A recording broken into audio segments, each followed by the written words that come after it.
Been here with you on Enlightened World Network. And this is Maggie, in case you haven't met her before. And today's topic is the reframe. And reframing is when we just sort of shift the way that we're perceiving something through a reinterpretation. And it's a tremendously powerful tool to shift our experience of being. So we're going to talk about that today. But before we get started, let's take a minute or two to get present. Let's take a deep breath in through your nose and hold it. And imagine clean, crisp oxygen flooding your lungs, flowing into your bloodstream, nourishing all your cells and your organs, and bringing vital life energy to your body and being. And as you exhale any tension, stress, negativity, fatigue. And now let's take another deep breath in through your nose and hold it. This time, imagine brilliant bright light lighting you up from the inside out, illuminating every cell, electrifying and energizing all your electrons, all your molecules. And as you exhale any remaining stress, tension, fatigue, negativity. And now let's just gently bring ourselves present to our physical bodies by pressing your palms gently together and softly rubbing your fingers against your palms to feel the delicious tingling and tickling and that wonderful sensation to bring yourselves present right here, right now. Welcome. So today we're talking about the reframe. Yesterday we talked about truth and the subjectivity of truth. And so now we're going to talk about reframing and how a simple shift of phrase even of interpretation can has the power to radically alter our experience. So I guess this all goes to the power of the mind and the power of our beliefs and our thoughts to impact our lives and the way that we interact in the world. But let's look at an example. So many of us have had issues around or tendencies toward perfectionism, and with perfectionism, there's perfectionism is driven by a certain expectation of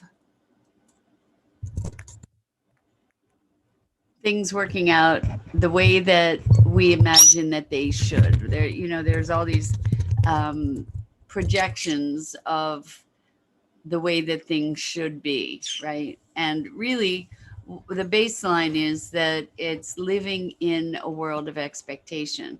And I had occasion with a client the other day to do a reframe that was so far reaching in their lives that it's really remarkable and so simple. So this is the example with expectations, expectations of things being a certain way. What happens is things either meet those expectations or they don't, and it's kind of black and white. And the likelihood is that things fall short of the expectations. That's the likelihood. What happens if rather than having expectations for an event or a situation or um, an outcome, instead of having expectations, what happens if you go into the event or the project or whatever it is with intentions rather than expectations? Look at the dynamic or even feel into the dynamic in your own body. When I have an expectation of how something should be or how I want something to be, and it doesn't meet those expectations, then there's a whole litany of things that, or emotions that cascade from that, like disappointment, judgment, maybe self beat up, maybe resentment toward others. It can go on and on and on. When you go into a situation with intentions, you can recognize that there's room for things to maybe turn out differently than you expected. And you intended for things to go well, and maybe they they they went the way they went. And there's more room for forgiveness, for variation, for the unexpected, when we have an intention. And so it was really interesting how the nature of the considerations shifted as well when we shifted from expectation to intention. So expectation had to do, in this particular person's case, with, it was around an event, and it had to do with the nuances, like vases filled with flowers, and a decanter filled with lemon water with fresh lemon slices instead of a pitcher, for example. And the beauty of this was, by looking at the intentions, all of the details of how this thing was supposed to look to meet expectations shifted, fell away, and what emerged was a beautiful, beautiful intention of connection and joy and fun. And what that provided for this person who was hosting the event was a tremendous sense of freedom, a tremendous sense of relaxation, to just be able to enjoy and connect, um, and make this a welcoming experience.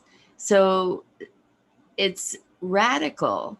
It's radical, the power that we have to recontextualize our experiences so easily, to recontextualize, to redefine the meaning, to reorient the compass, so to speak, to to create greater freedom and joy and expression in our lives. So what happens if we shift the notion of an obligation to a privilege? Like, I'm trying to think of a specific example, but maybe, or a gift. So let's say, um, with a um, an aging friend or relative, feeling that there's an obligation to go visit them, um, because they're not feeling well, or just because they're a family member, or whatever the reason for the obligation is. What about shifting that to an opportunity and a gift to be able to spend time with this person while they're still around? Like, to recognize the preciousness of that time together. It shifts the whole experience. It shifts the way of being in that context, doesn't it? From okay, how much longer do I have to be here, to curiosity, to connection, to um, possibility of what might unfold in simply being with that person, and treasuring what they may have to offer. So the reframe is what we're talking about, and the power of reframing experiences in our lives. So a real simple reframe uh, is when we talk about problems all the time. there's a very different frequency, so to speak, to the notion of a problem versus the notion of a challenge. Most of us enjoy taking on a challenge. And when there's a problem, it's just like, oh my gosh, here's a problem, it's overwhelming, whatever, versus here's a challenge, I can rise to the challenge. It's a very different feeling. Going to school, I remember as a kid, going to school wasn't necessarily the most fun thing. But as an adult, I elected to go back to school. And even when it was really challenging, because it was at times, I went back to school for graphic design and, well, computer animation and interactive design, actually. And that was at age 40. So I was with all these people that were a lot younger. Most of them were a lot younger than I was. And a lot of them were, under obligation to be going to school. And here I was just feeling like on top of the world. This was a dream come true. I was just so cherishing the time to immerse myself in these creative pursuits. It was, even though it was really challenging, it was also such a joyful gift. And by appreciating it in that way, I came to it with a whole different energy and enthusiasm. So simple reframe, to be feeling obligated to make dinner versus feeling excited and grateful and inspired to have the bounty to be able to choose what to make for dinner and to allow that to be a creative expression. There are all kinds of ways in which we um, we can reframe our experience to be so much richer. So I just want to say I haven't seen any comments, and it's concerning me because I know we've had problems with streaming in the past, and I'm wondering if that's what's happening now, if there's some kind of issue with the streaming. So I'll just make a request if you're out there and you see this. There. Thank you, Make a Pathway, Louise. Thank you. I appreciate that. Just so I know I'm not talking into the vacuum. Now I at least know that you guys are seeing what's going on here. Good morning, Tammy. Thank you. I really appreciate you chiming in as well. And that's awesome that you listen while you work. I hope you find some inspiration here. And in fact, reframing with work is a really big deal. Like looking at a project that we might have ahead of us. We could feel like there's this project and deadline looming, or we could feel like, okay, great, I've got this frame of time that is helping to motivate me, or I maybe am thinking about something with dread, and maybe I can reframe it to be something that I get to source some inspiration for. Like I can challenge myself to find the inspiration to um, come at this with a more creative approach or perspective. So, um, yeah, there's a reframe when we look at our own failures.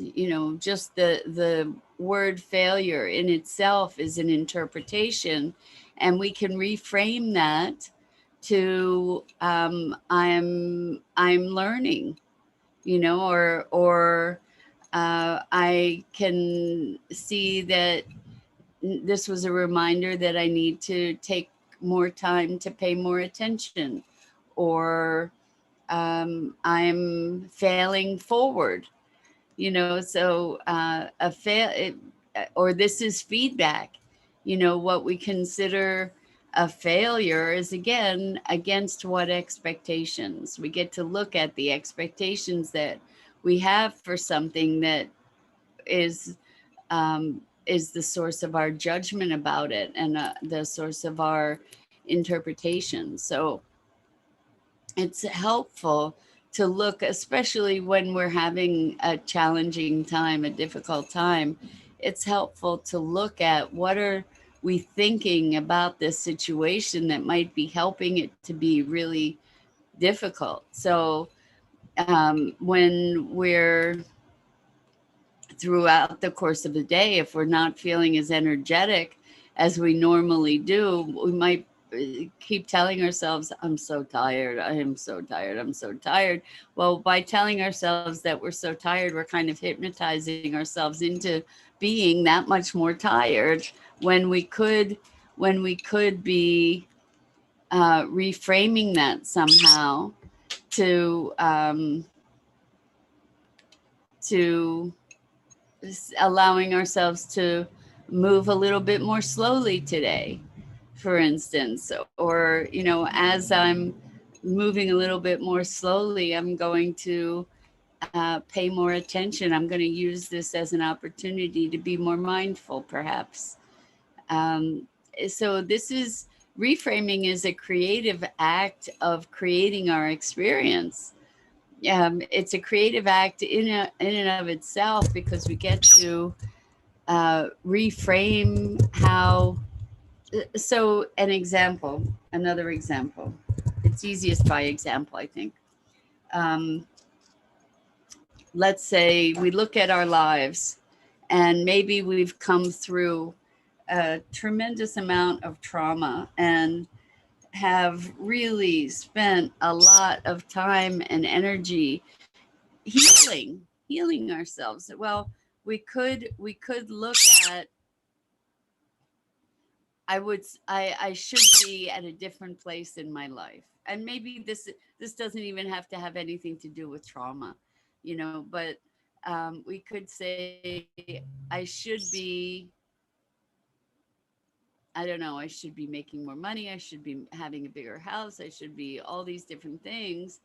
And we can be putting our attention on all these expectations that are unmet, or we can be putting our attention on all the things that we've accomplished.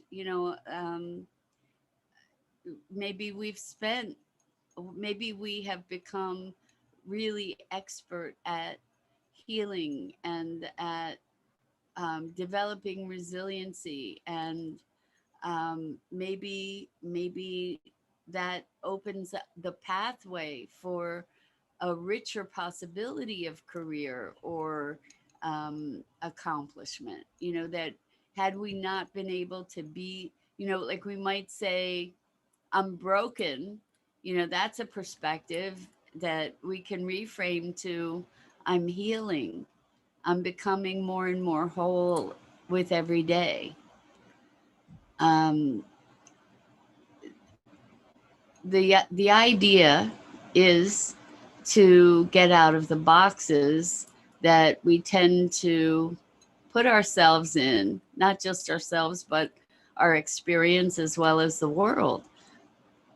So what happens when we use our creative thought to entertain new perspectives? Well, what happens is we're creating more pliability, um, more flexibility, more possibility. Good morning, Dido. So good to have you here. Yay. I've missed you. So, yeah, we're talking about reframing here. And one of the things is we can look at our lives and say, oh my gosh, what a tragedy.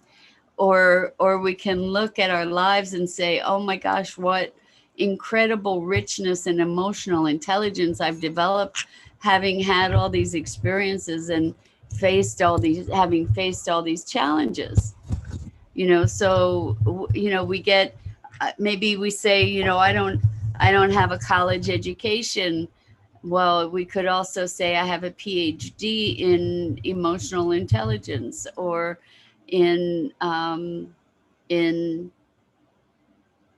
reshaping myself throughout my life. Or there are a multitude of ways to be thinking about things. The classic is the glass half full or half empty? And the truth is, the glass is wherever, it is where it is, and we get to interpret it as half full or half empty. And when we make those interpretations, our experience shifts accordingly. So we might be feeling that a half full glass is more promising, or we might, if it's something that tastes bad, maybe a half empty glass is more promising. It's so much of our lives, our interpretation. And that goes back to our conversation from yesterday about the truth. And you know, is there such a thing as a purely objective truth? So we human beings are meaning making machines. And the more conscious and aware we are of the meaning we're making, the more power and capability we have to shepherd our own lives, because we're conscious of our role in the quality of those lives by the conversations we're having with ourselves and with others. But the conversations that we're having with ourselves can change our perspective, so that from that new perspective, our behavior shifts, our attitude shifts, and therefore our external relationships shift in the world, right? So when I have a joy, an attitude of joy and possibility, I'm going to be interacting with people differently than if I'm if I'm coming from a place of constraint and obligation, right? I'm going to be, my whole energy is going to be completely different. And so we have this is the reframe is a really powerful transformational tool. The thing is that those reframes need to be structured in such a way that we believe them, that they're true. We can't just tell ourselves, for instance, go from I hate myself to I love myself, because yourself is going to say, no, not true. What we can go from I hate myself to I'm learning to love myself more and more each day. That can be true, if we're able to connect to that. Or I'm I'm deciding to learn to love myself more and more each day, even. And that can move us into a new place.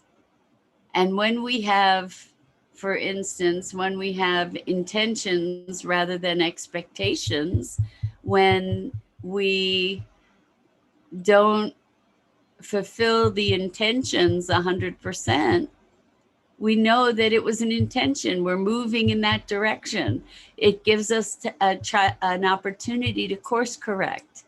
It gives us an opportunity to adapt, whereas an expectation or a goal, I'm more about intentions than I am about goals, because goals, you either make them or you don't make them. And maybe we can set an intention to meet a goal, and that way, if we meet the goal, great. And if we don't meet the goal, we're moving in that direction. So it gives us a bit more freedom. And with that freedom comes a bit more of an opportunity to experience joy and enthusiasm and energy, right?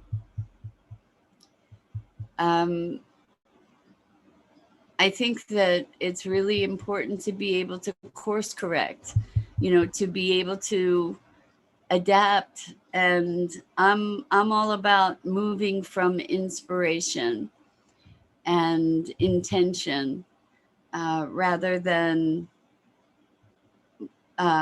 moving out of um, an external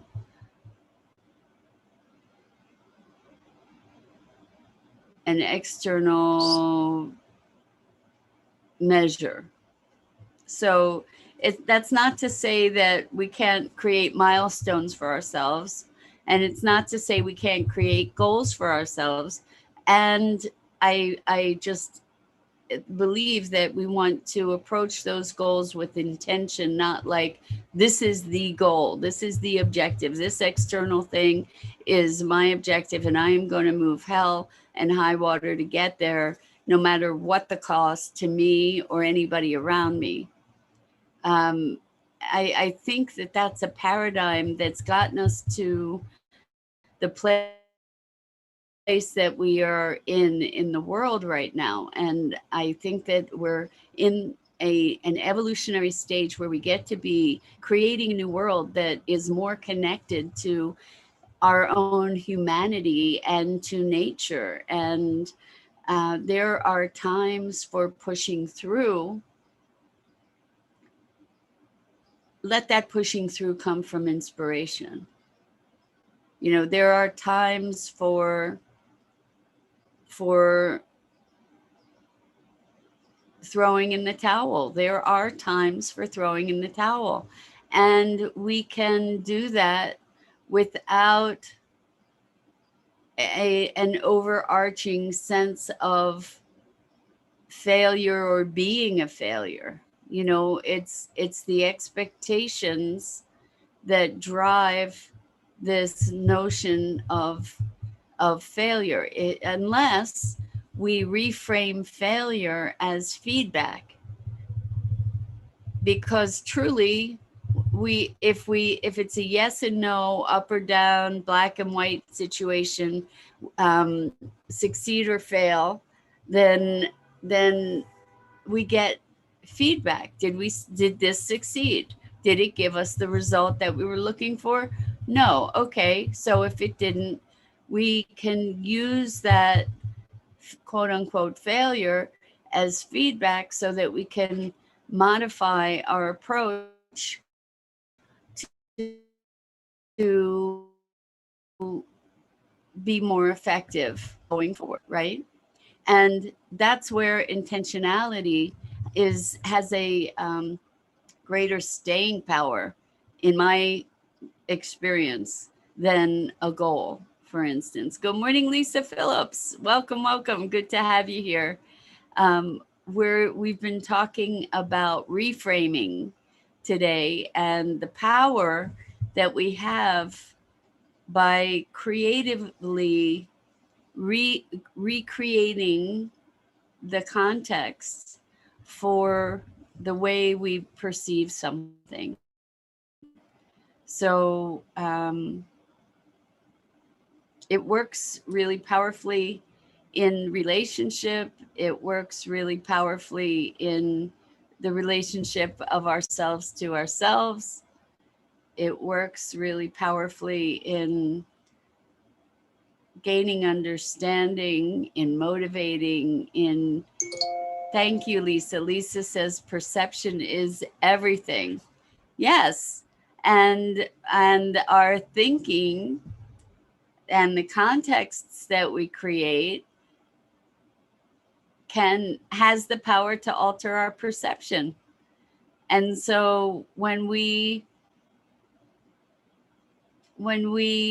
presence ourselves to our own power to shift our perception by shifting our thinking, um, it's kind of like having a whole new magic superpower. So I'm inviting you all to be superheroes in your own lives. And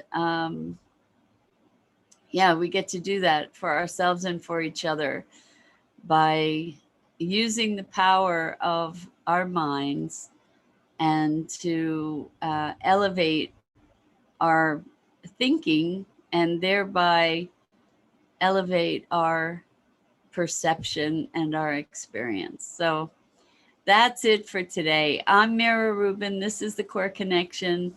This is my dear friend Maggie. And we go live each weekday morning on Enlightened World Network Facebook page. It is such a joy to be with you. And to those of you who are listening, who haven't chimed in, or or I'm not seeing your messages, just know that you're so, so, so deeply appreciated. Thank you so much. I'm thinking, I don't know if that's actually Ruth, but thank you. And such a joy to be here with you all. Until next time, lots and lots of love, and make it, make it a day of creative reframing to give yourself the optimal joy and experience. So much